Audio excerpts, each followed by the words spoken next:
Nous sommes donc avec Laurent Serpin, médecin chef de service à l'hôpital d'Ajaccio, au service réanimation. Nous sommes d'ailleurs devant le service réanimation. Laurent Serpin, bonjour. Bonjour. Donc première question, on a beaucoup parlé ces derniers jours de cette chaîne de transmission à l'intérieur de l'hôpital d'Ajaccio. Qu'est-ce qu'il en est exactement ?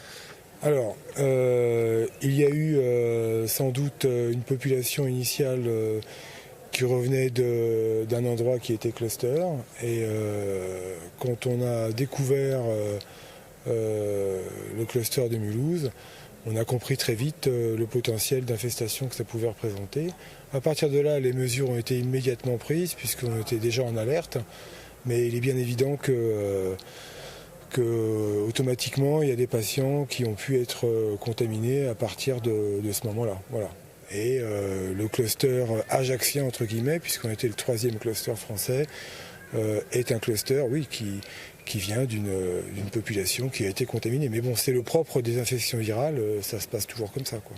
Au niveau des personnels, est-ce qu'il y a des personnels qui ont été contaminés par le virus ? Alors, oui, il y a des personnels qui ont été contaminés par le virus, mais je tiens à préciser vraiment qu'être contaminé par le Covid-19, c'est comme être contaminé par un rhinovirus ou un entérovirus. C'est pas quelque chose qui est forcément grave.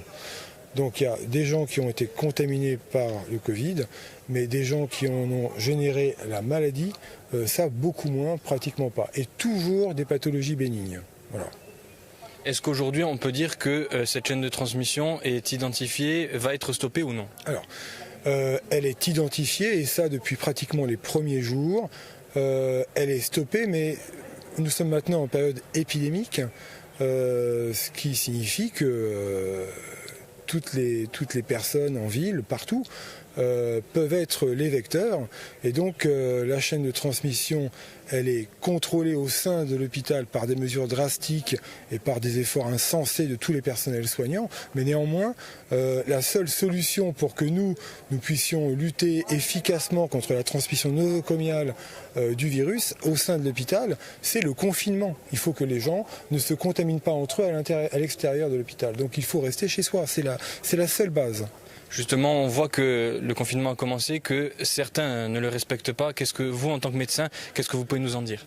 Alors, si vous me demandez mon avis en tant que médecin, je pense que c'est une démarche qui est proprement suicidaire sur le plan sociologique et épidémiologique. C'est-à-dire que plus au moins on va respecter le confinement, au plus on va contaminer nos anciens, parce que je vous rappelle quand même qu'une grande majorité des victimes, ce sont des personnes âgées.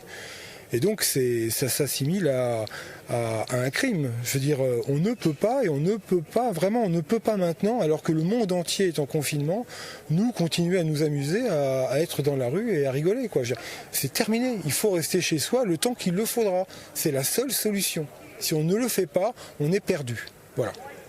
Ça fait maintenant plusieurs semaines que la crise a commencé. Est-ce que vous, personnellement, vous êtes fatigué ? Est-ce que vous sentez vos personnels fatigués ? Alors, pour moi, personnellement, ça fait à peu près 15 jours que je suis à peine rentré chez moi. Tel que vous me voyez, j'ai peut-être une sale tête, mais voilà, j'ai dormi 2 heures cette nuit, je sors de garde et on va continuer encore ce soir.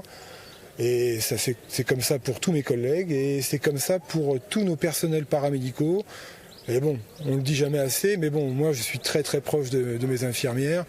Elles font un boulot de dingue et moi, je suis très fier d'elles, quoi. Pour finir sur une note plus positive, on a vu hier dans le quartier de Lorette à Ajaccio une ovation pour vous, personnel hospitalier. On imagine que ça vous fait chaud au cœur. Ah bah voilà, hier on était là.